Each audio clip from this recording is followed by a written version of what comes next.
and welcome to Women in Retail Talks. I'm Jennifer DePasquale, president and co-founder of Women in Retail Leadership Circle. Today, I'm joined by Frances Sango and Catherine Liss, co-founders of Rezort Collection, a new women's clothing brand that focuses on women feeling and looking their best by creating comfortable yet elegant and stylish clothes.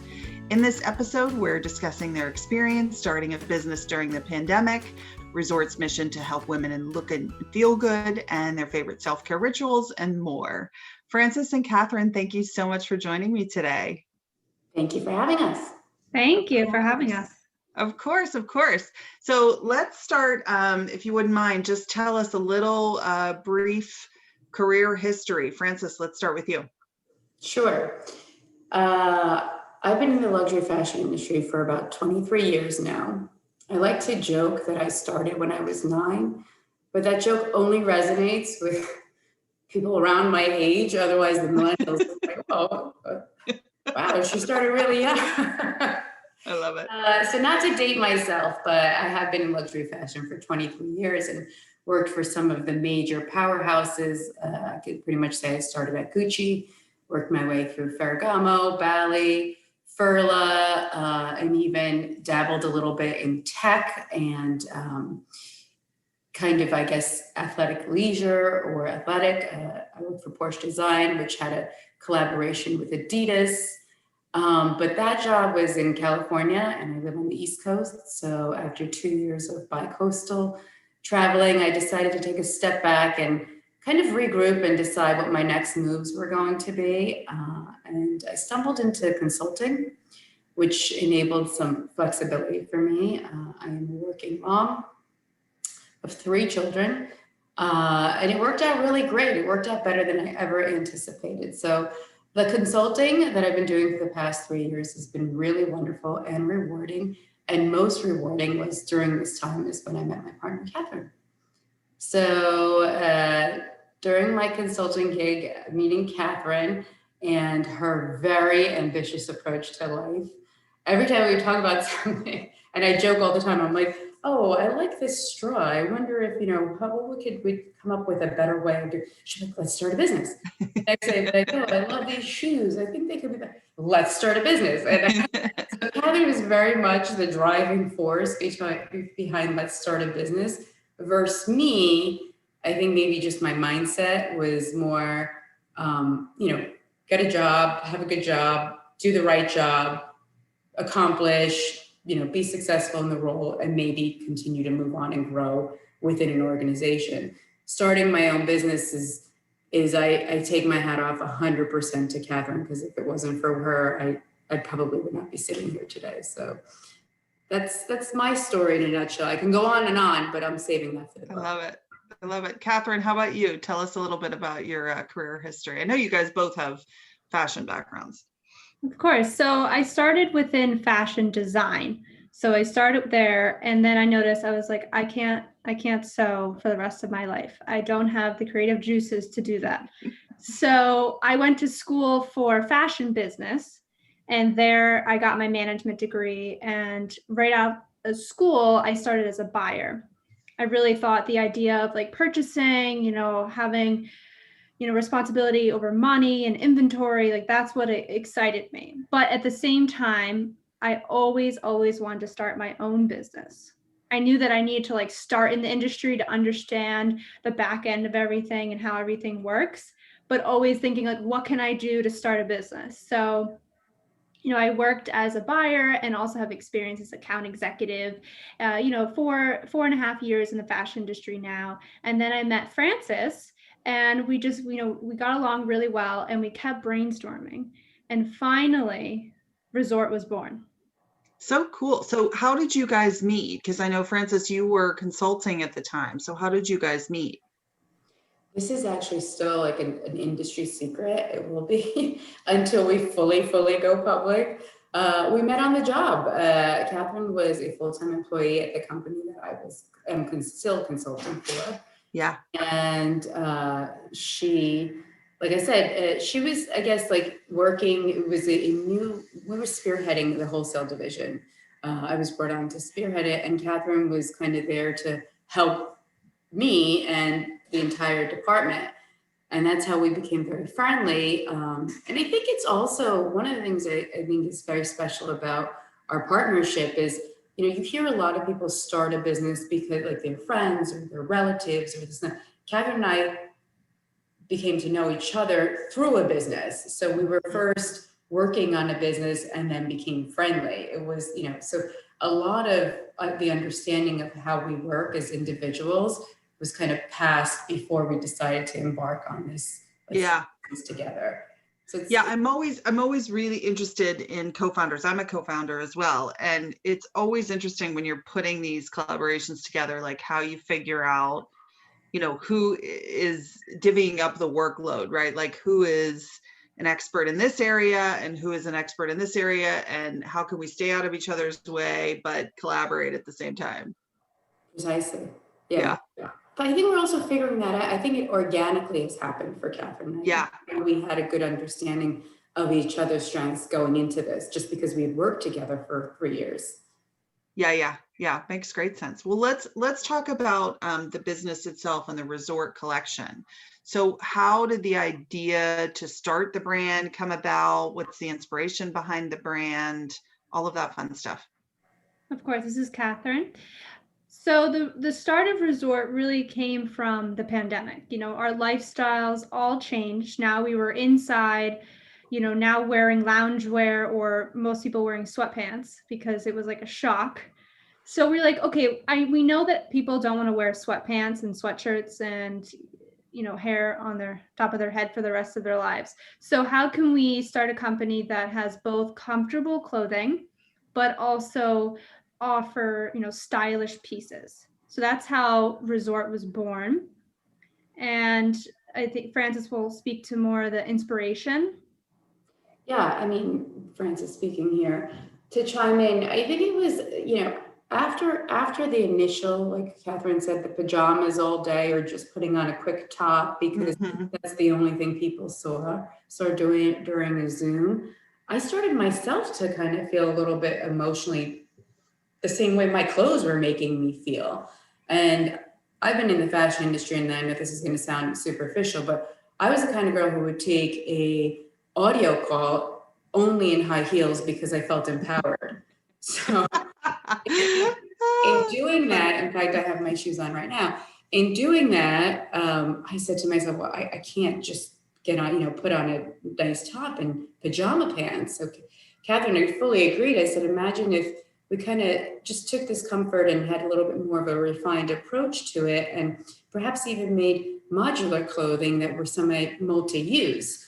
Because at that point, during the start of the pandemic, it was like we were on lockdown, but you needed to go to the grocery store, or, even though everybody was wearing masks, I still felt like I didn't want to look sloppy in whoever I might run into at the grocery store. Or, Catherine is living in Manhattan, or I don't know if she was going out to grab a quick cup of coffee for whatever was open. I mean, it was just a strange time.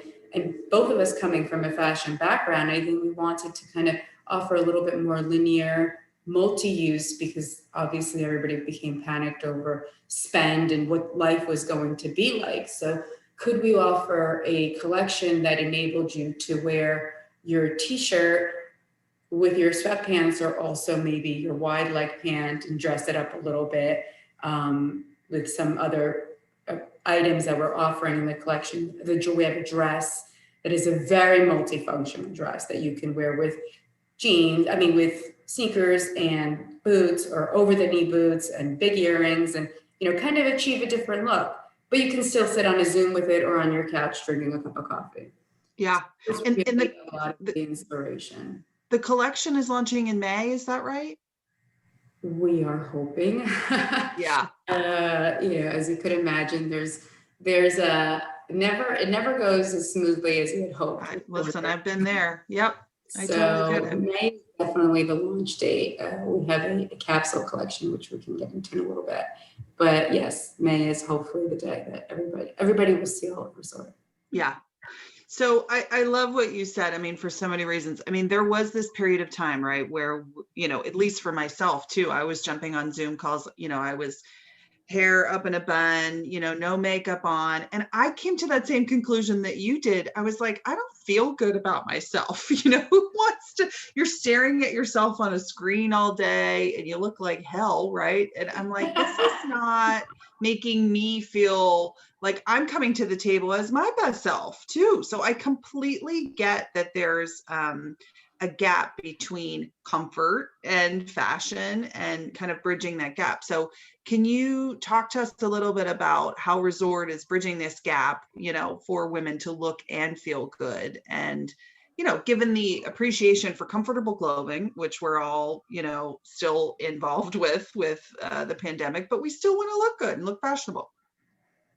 Francis speaking again. I think, it started out with enlightened basics, because we all have basics in our wardrobe, right? And then it was like, well, how can we offer something that will make you feel good and look good? And that's where the modular part kind of came in. And that's where we're trying to bridge the gap. The other part is our age demographic goes from 26 to 55. Mm-hmm. That to do with Catherine and I's partnership. I mean, at the end of the day, I think we'd be hard pressed to find a woman that didn't want to feel good emotionally as well as aesthetically.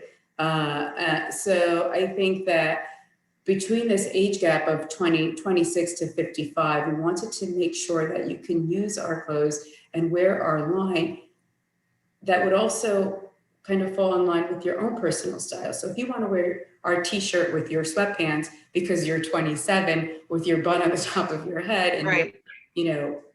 Starbucks coffee, that's fine. But if you want to wear our dress with fishnet stockings and a pair of heels and pretty hoop earrings, and then go out for a cup of coffee, maybe sitting down, not waiting online, you can do that as well. So right. Kind of how we're bridging the gap. We are offering, I don't think we're going to be, and I don't think there's any one brand that has something for everyone.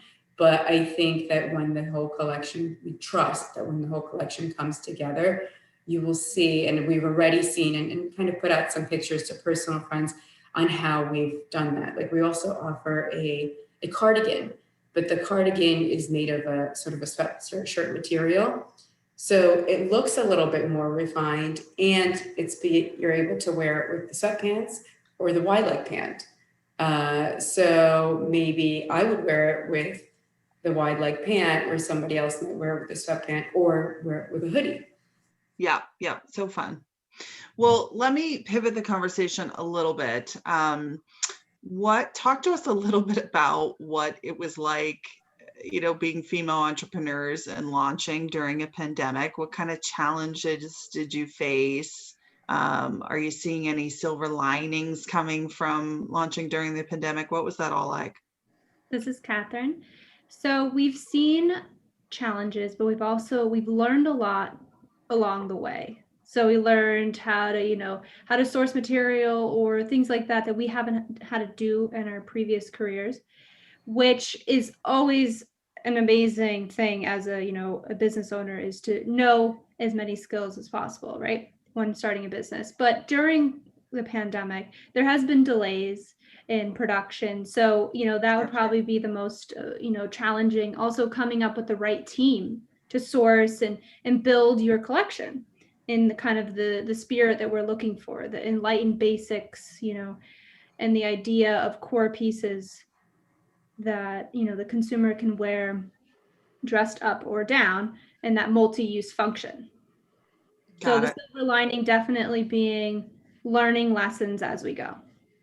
Yeah, which I think is true of any business, right? Whether you're launching during a pandemic or not, sometimes you just have to rip the Band-Aid off and go for it, right? Like there is, I've heard so many women say there is no perfect time, and that's probably what you guys are experiencing.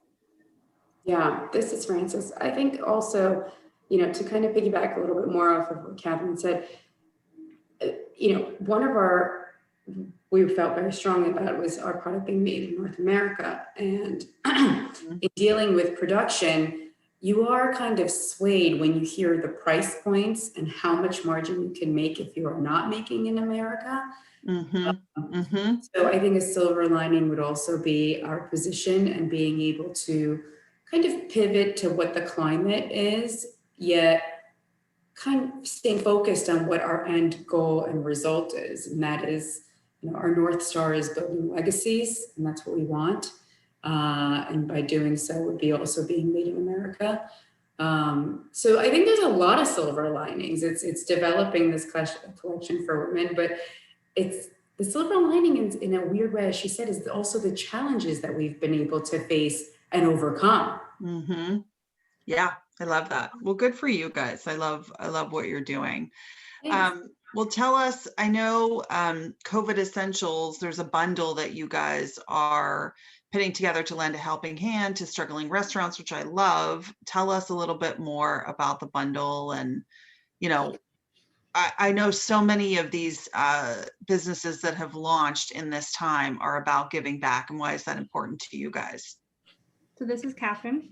So it all kind of started, I live in the heart of the city. And so I witnessed, firsthand, a lot of our favorite businesses kind of go out, which is really unfortunate. Yeah. And so, even though it's cold, we want to support the businesses, even though there was no indoor dining.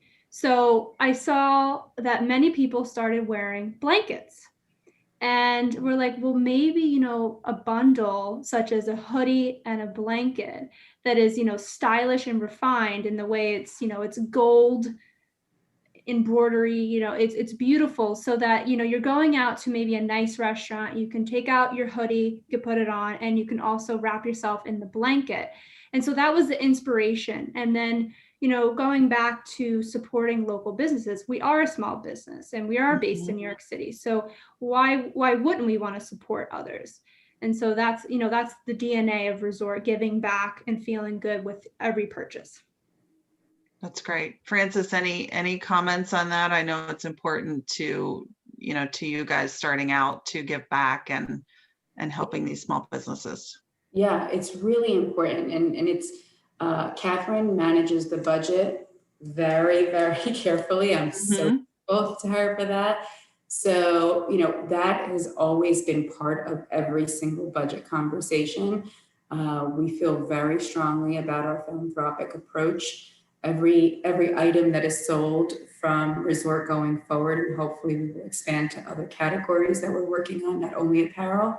It might be premature to talk about that right now, but giving back is so important. And we wanted to kind of give back, as she said, in a small way, that where we could, because we're just starting out, but in an impactful way.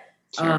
So the restaurant business and Catherine living in New York, she sent a picture and I was like, she's exactly the person. Here she is, like sitting in somewhat looked like a tent with a blanket on her, and she's so pretty and she loves dining out, as do I.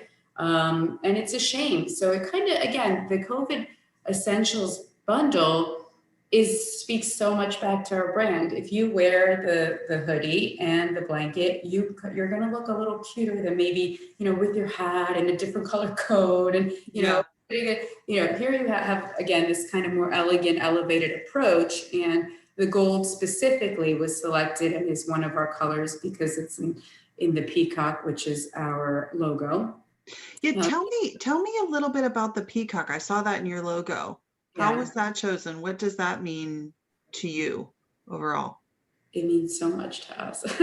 Well, the peacock symbolizes vision, self-expression, guidance, protection, watchfulness. And in some cultures, the tail has the eyes on the tail represents patience, kindness, and luck.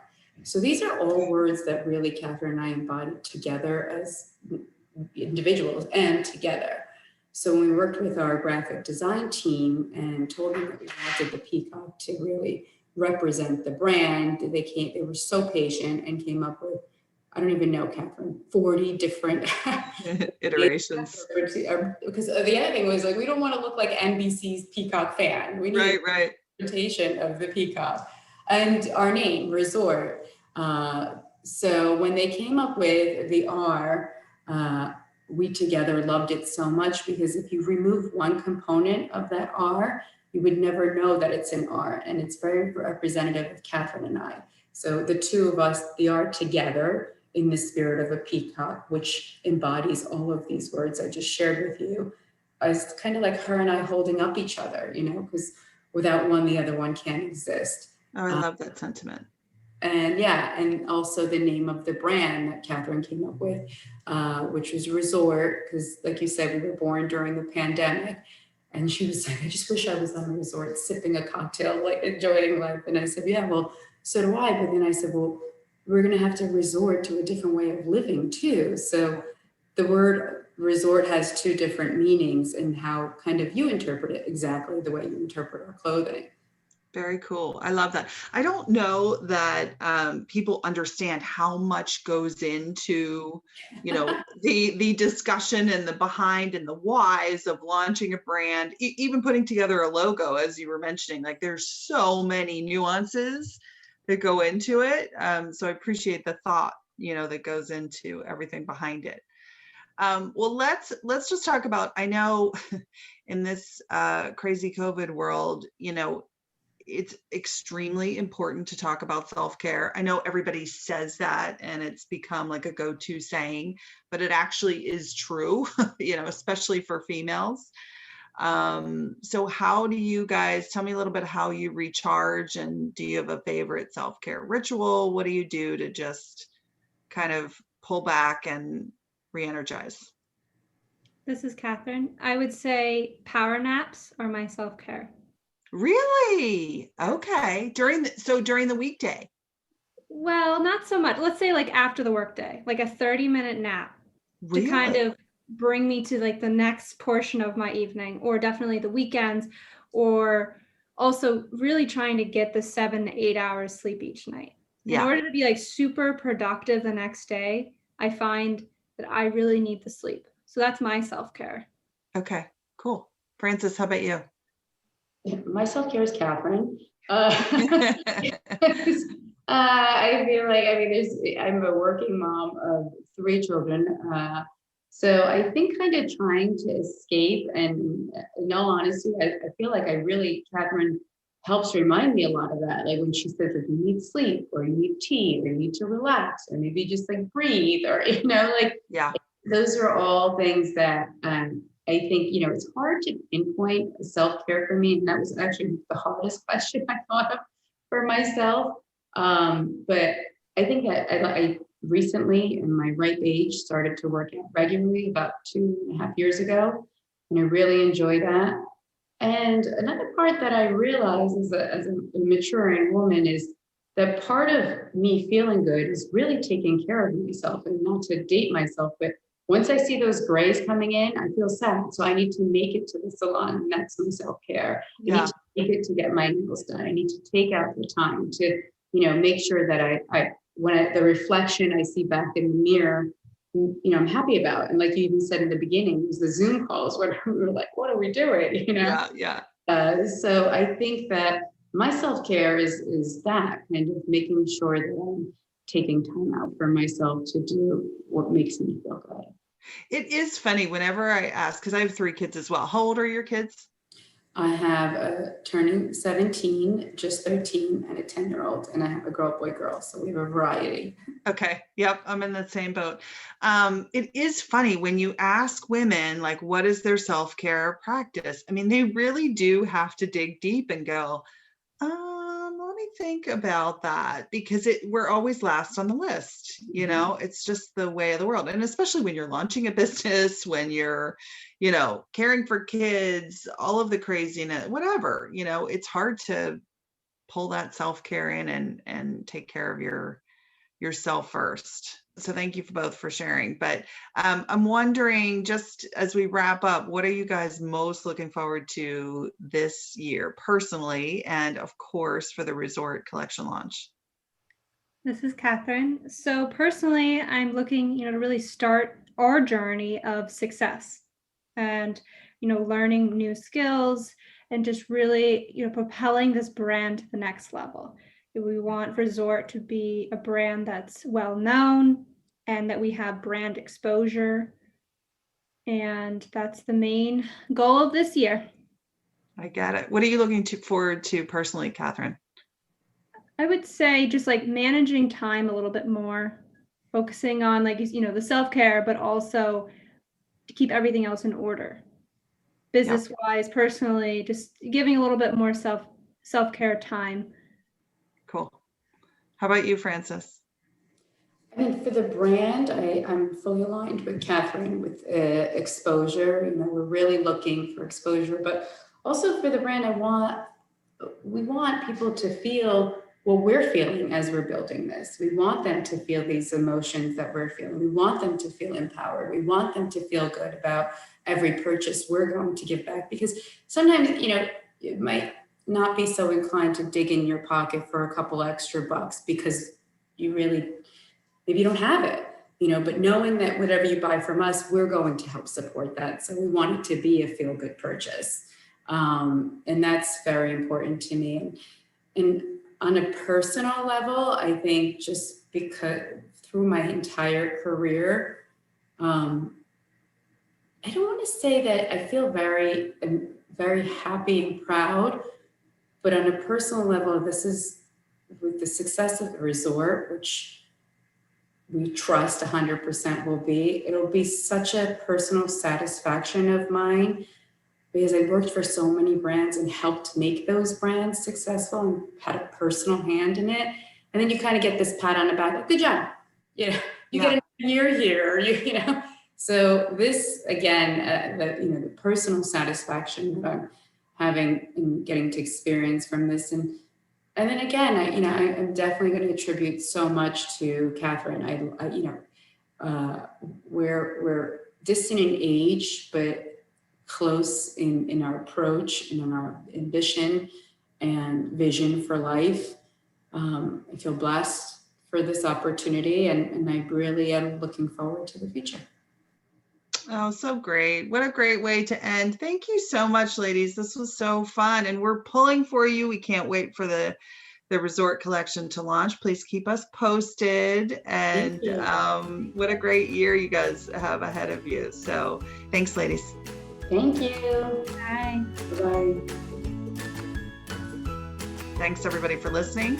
For more information on this podcast, please check out our podcast channel at womeninretail.com/podcast for show notes. Women in Retail Talks is available on Apple Podcasts, Google Podcasts, Stitcher, and Spotify. Make sure to subscribe on our podcast channel page as well. And if you've enjoyed this episode, please take a few moments to rate and review this podcast. Thanks. Until next time, this has been Women in Retail Talks.